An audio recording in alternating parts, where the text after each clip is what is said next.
Let's begin.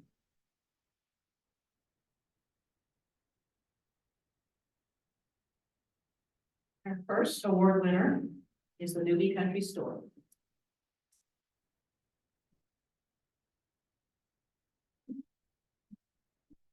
Ashley was actually expecting me the next day to take pictures. You want to turn those? Mr. Bill, can you turn the lights down, please?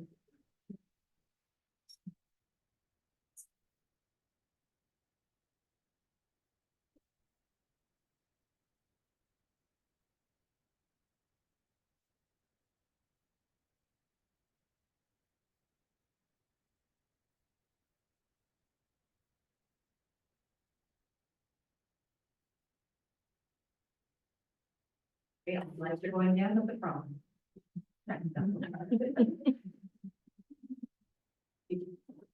Another one, please.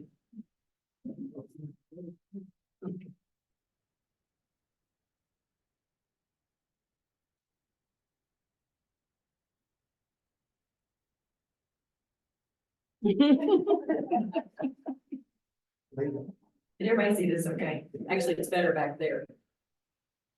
In February 2020, Ashley Cruz Hatton, a multi-generation native of Madison County, and her husband Brad, a native of Bell County, purchased a country store. Because of the pandemic, Ashley could no longer continue her career in biotech and pharma, so they threw their hearts and souls into the new acquisition. According to Ashley, the first goal was to create a gathering place where everyone would feel welcome and wanted. This would be a place that felt like childhood and like a step back in time on a beautiful country day. Second, they wanted to encourage literacy and lend a helping hand in the rural area that they also call home. Next, they wanted to offer and highlight Kentucky proud meats, cheeses, and specialty grocery items, while also carrying a variety of fare from around the United States. They wanted to give back to the community and to the county in any way they could. Their first step was to change the name to the one from the 1950s, Newbie Country Store. Newbie Country Store was established in 1891, was one of 3 stores in the thriving Newbie area in the late 19th century. Prior to February 2020, there were 10 owners. The historic building has served as everything from a general store to a post office. Stories abound, but the common themes are that old pot-bellied stove where farmers and musicians would gather around to trade stories or play their fiddles. Stories of the building, the original windows, the 60-year-old floors, the lack of running water, and the gas pumps that sit on the road are still often a topic of conversation. Grandfather clauses allow the store to operate close to its original state are protected, as are the barn swallow nests, which are believed to have lasted for over 20 years with new generations hatching each summer. Newbie Country Store has not only been preserved, but has become a community hub, a gathering place, and a true country store. It brings customers to Madison County from throughout Kentucky and the United States. Having been featured in multiple media outlets and recognized for its friendly atmosphere, great food, and unique vintage items, the store offers something for everyone. However, most importantly to the owners, Newbie Country Store has been able to create a platform in which has allowed them to donate to more than 50 local charities and organizations, and most recently to start the Newbie Blessed Foundation to benefit Madison County.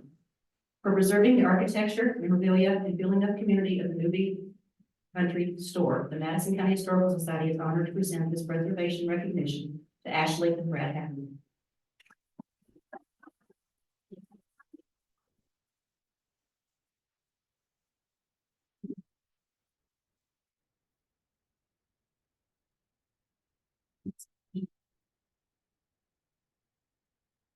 Thank you all so much.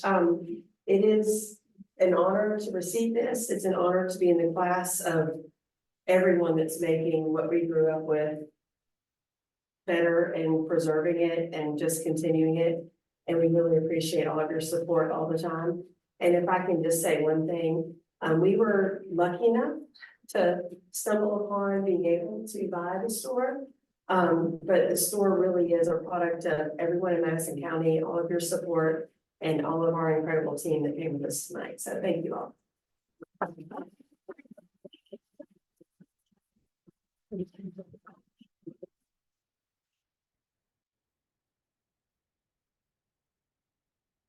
Let's walk her this way.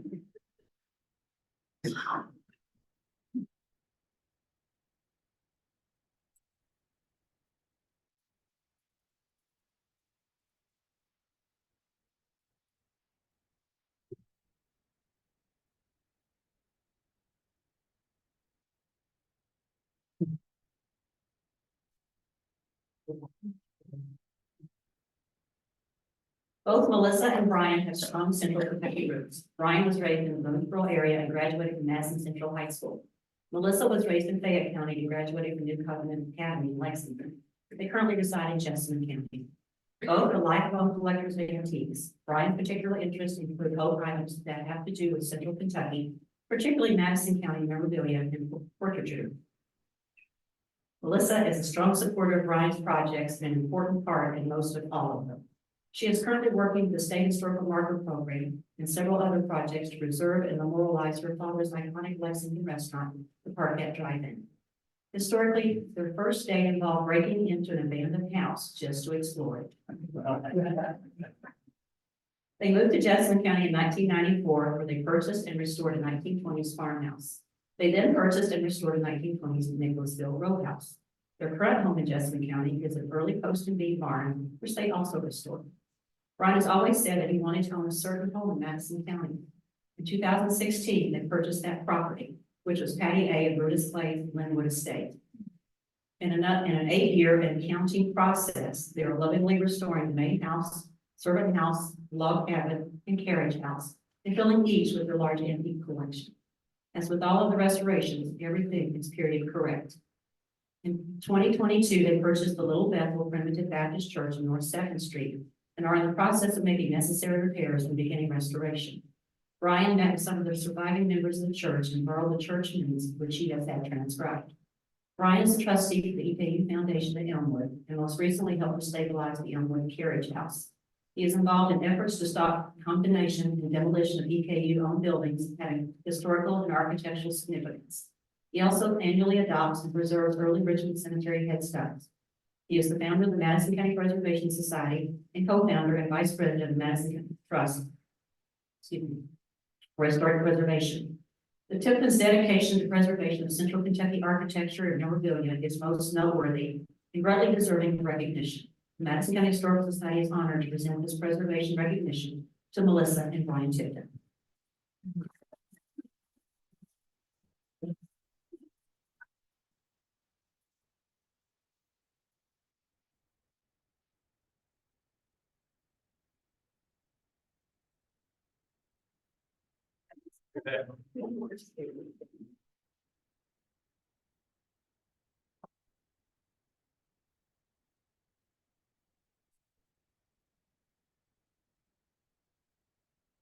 Or what to say other than I really appreciate it. Thank you.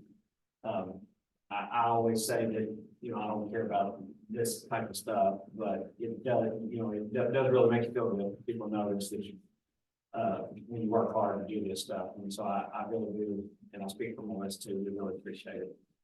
Thank you.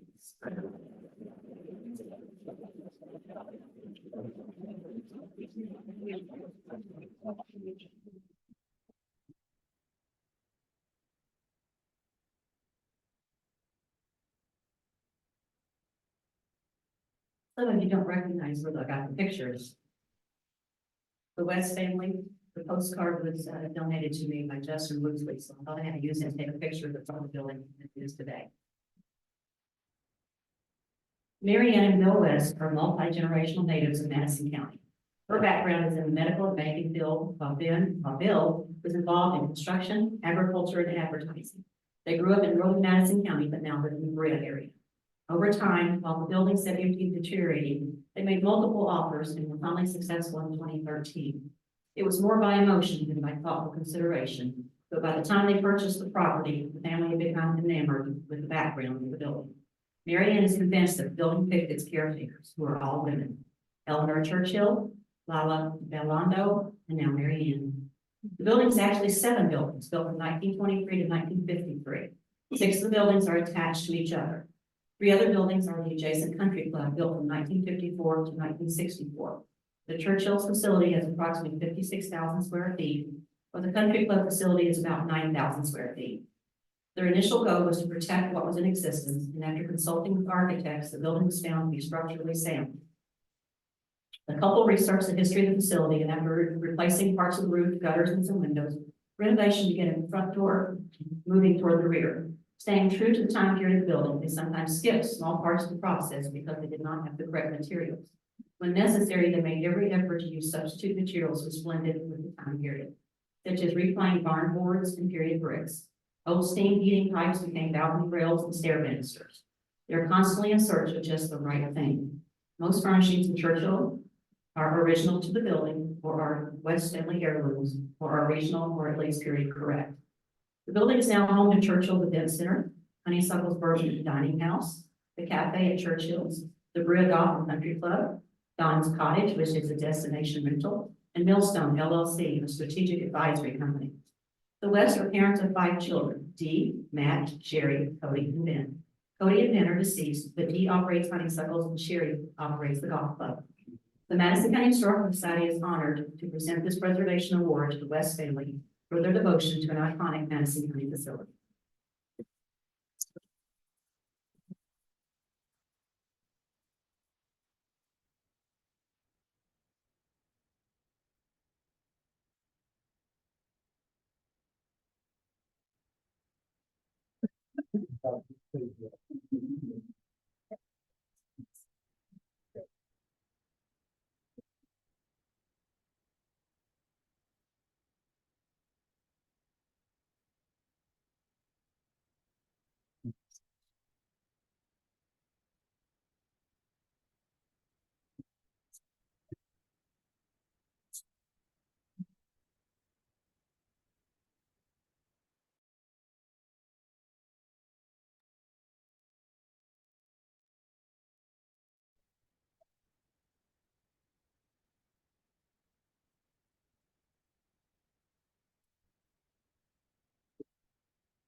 I was on hold to speak, so this is me. We too are very thankful for the recognition. And I think one thing you'll hear from everybody tonight is these things are a labor of love. They make no sense. You just gotta decide you want to do it, it's in your heart. And I think sometimes the building sort of picks you, it's like you don't know how you got that position, but it just happens and you're there. And so we sort of like adopted by the building, and we appreciate the recognition. And also I comment, everybody's done this, okay, it takes a long time. So you're in this like decades sometimes. Thank you. Appreciate it.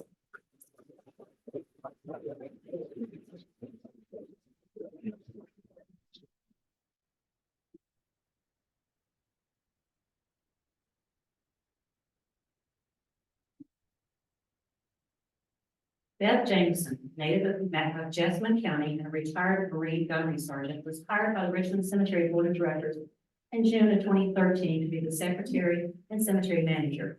In short order, she identified deficiencies in the record-keeping process and on her own initiative set out to automate approximately 165 years of cemetery records. Without question, she proved to be the right person for this task with her knowledge, sense of organization, diligence, and commitment. 2.5 years later, she had entered 43,000 grave records into a database, and more than 20,000 burials were electronically recorded. The information was gathered from multiple sources, including original burial journals from 1895 to 2015, a card file system created by Emma Gibson in the 1960s, the inventory of burials published by the Madison County Historical Society in 2000, and decades of old hand-drawn maps. After the basic grave and burial records were entered, she embarked on the process of collecting and reporting missing information, which was necessary to update on the records and to recover information not collected at the time of burial. To ensure that this information was preserved for all times, she had a database with all burial information backed up daily to an off-site server. Additionally, she houses all original documents in fireproof safes and cabinets. Recovering supplemental information has been an ongoing venture, which began in 2017 and approximately 60% completed. Beth's detailed procedures consist of gathering and reporting information collected from obituaries, newspapers, death certificates, marriage, birth, and census records, and scanning all pertinent documents into the database. Throughout this process, she carefully removed all the old paper obituaries collected since 1969 from scrapbooks, scanned them into the database, and then preserved them in binders. Based on evaluation of foregoing action, she determined that updating approximately 4,000 lot maps within the cemetery was necessary to improve control and define lot ownership. This process began in June of 2015, and with each new burial, the lots are surveyed, maps updated, automated, and scanned into the database. Old hand-drawn maps, after being verified for accuracy, are used when available. Approximately 1,500 of the 4,000 maps have been completed. Beth also created a public website in June 2015 to assist families with locating loved ones and to provide access to rules, regulations, date hours, burial options, pricing, and general information about the cemetery and its long history. Beth's extraordinary achievements for researching and creating logical systems for the management of burial information will have a lasting impact. The results of her very diligent efforts make her most worthy of this recognition.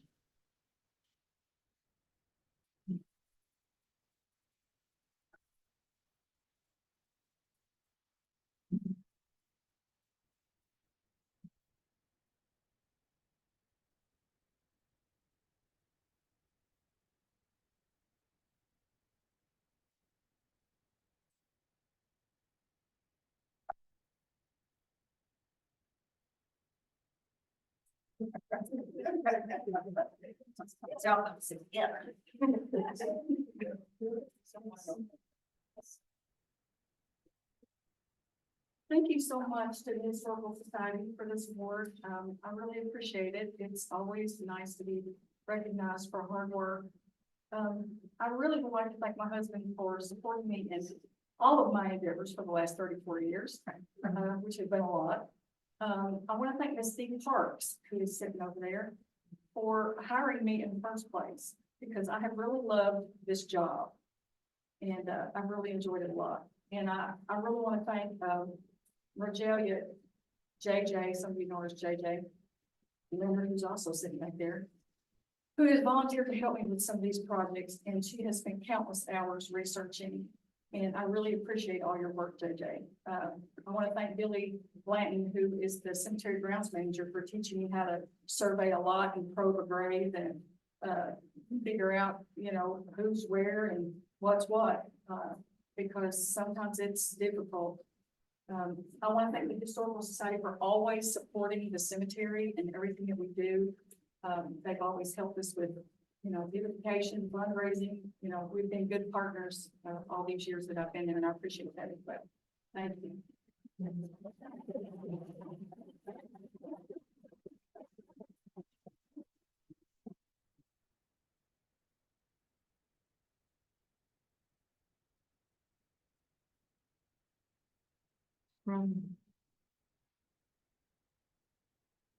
Vicki Stevens Whitaker grew up in the west urban community of Estill County, but has lived in Madison County for more than 50 years. She attended Eastern Kentucky University, majoring in accounting. Vicki retired from Sherwin-Williams Automotive Finishes, having worked in accounting purchasing for 30 years. Vicki has always had an interest in genealogy, but didn't do professional research for others until after her retirement. She has done research for the Madison County Historical Society, Daughters of the American Revolution, the Society of Boonesboro, and several other organizations. She is a member of several lineage and historical societies, including Boonesboro Chapter, Daughters of the American Revolution, Daughters of the American Colonists, First Families of Kentucky, and currently serves as chaplain of Colonial Dames of America, Chapter 9, Kentucky Company of Jamestown Society, and Kentucky Chapter of Magna Carta Dames and Barons, and is the registrar of the Society of Boonesboro. In this latter position, she performs detailed evaluation of new applications to ensure that the information is accurate. In some cases of incomplete data, she frequently does with painstaking research to help fill in the void, or in some cases proves that the submitted lineage is not correct. Her personal family tree is quite extensive and connects with many other local individuals. Her generosity in sharing that information often provides insight for those individuals which they had previously not known. She does this pro bono and with great pleasure. Vicki is married to D. Whitaker Jr., who is the president of the Society of Boonesboro. Vicki's dedication is helping others to find their ancestry and to qualify for lineage-based organizations is most noteworthy and greatly deserving of recognition. The Madison County Historical Society is honored to present the specific historical contribution, for genealogical expertise, and contributions to Vicki Whitaker.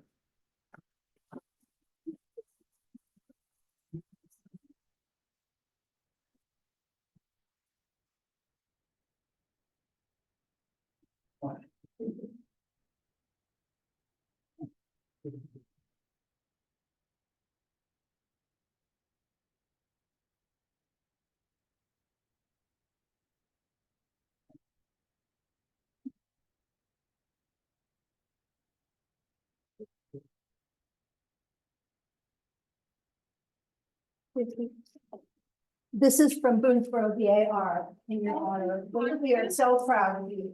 Thank you very much.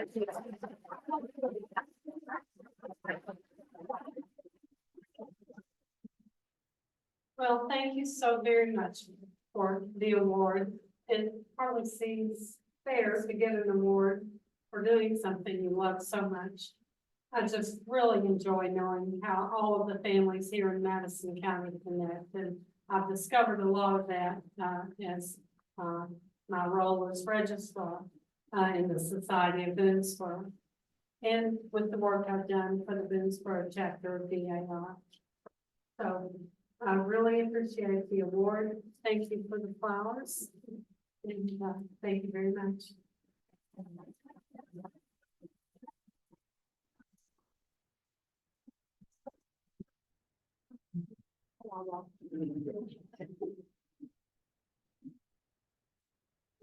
Our next two awards are posthumously. The gentlemen have been dead for some time, but the committee decided that they were very deserving to be recognized for the work that they had done.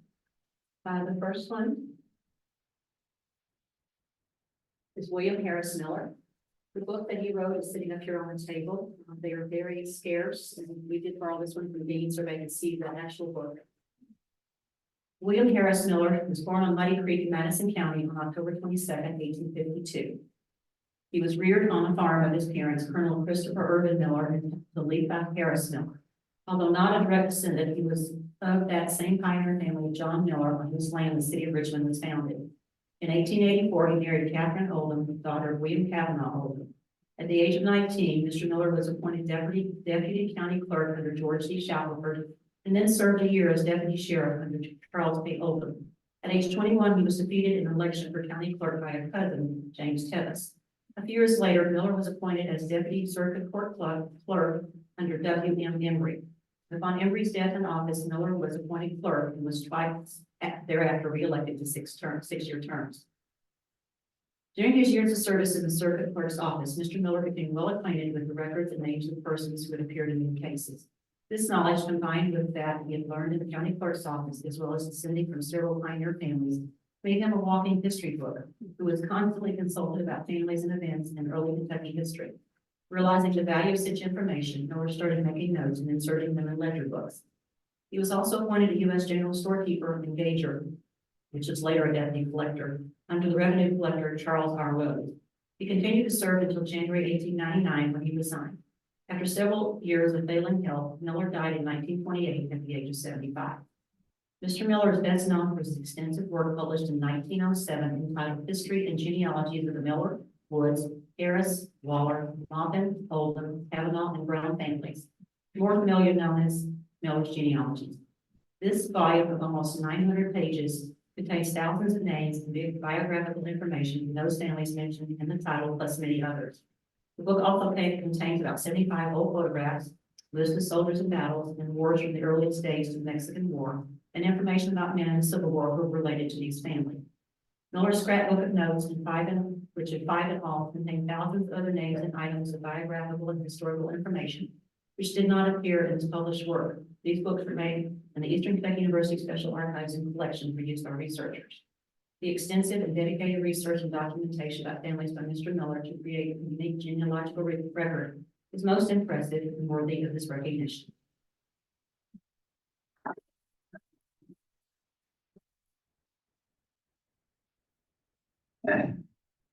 We have a new award this year. We meet as a committee, and that is 3 board members, 2 non-board members that are members of the Historical Society. And we go through our criteria. And this year, Judge Bill Klaus was one of our non-board members to sit down with us. He made the suggestion for this award. He said we should recognize a notable history maker of whom Madison County has had many over the years.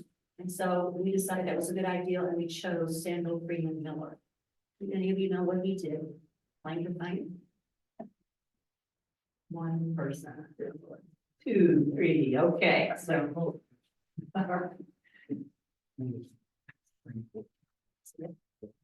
Samuel Freeman Miller was born in Richmond, Kentucky, to a farmer, Patrick and Patsy Miller, On April 5th, 1816, he attended Transylvania University where he earned a medical degree in 1838. Subsequently, he practiced medicine in Barberville, Kentucky for 10 years. While serving as a doctor, he studied law on his own and successfully passed the bar in 1847. At that time, he basically abandoned his medical career to concentrate on his legal practice. He favored abolition of slavery as a member of the Whig Party. Largely due to his opposition to slavery, he moved to Keokuk, Iowa in 1850. His reputation quickly rose in the legal profession, and he switched allegiance to the new Republican Party, in which he was very active.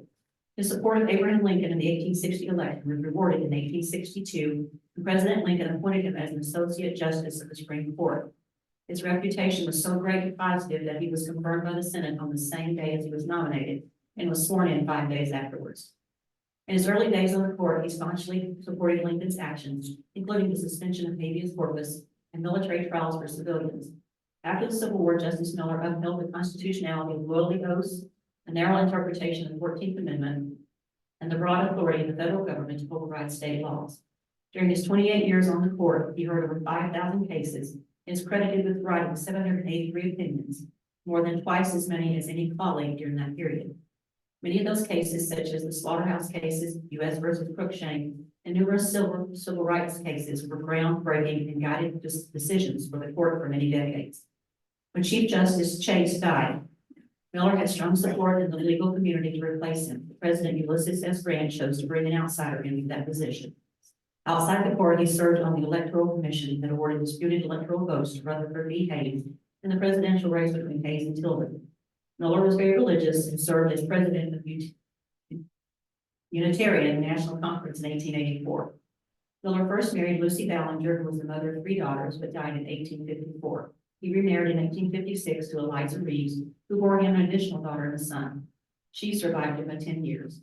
It is truly fitting that the inaugural presentation of the History Maker Award go to native son Samuel Freeman Miller, Associate Justice of the United States Supreme Court.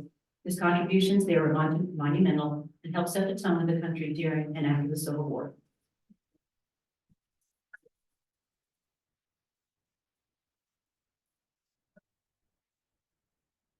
That does complete our program. Does anybody have any comments they would like to make at this time? Yes, please speak. What's left? Could I have the award winners up here so we can take some group photos, please? And thank you for coming and participating tonight.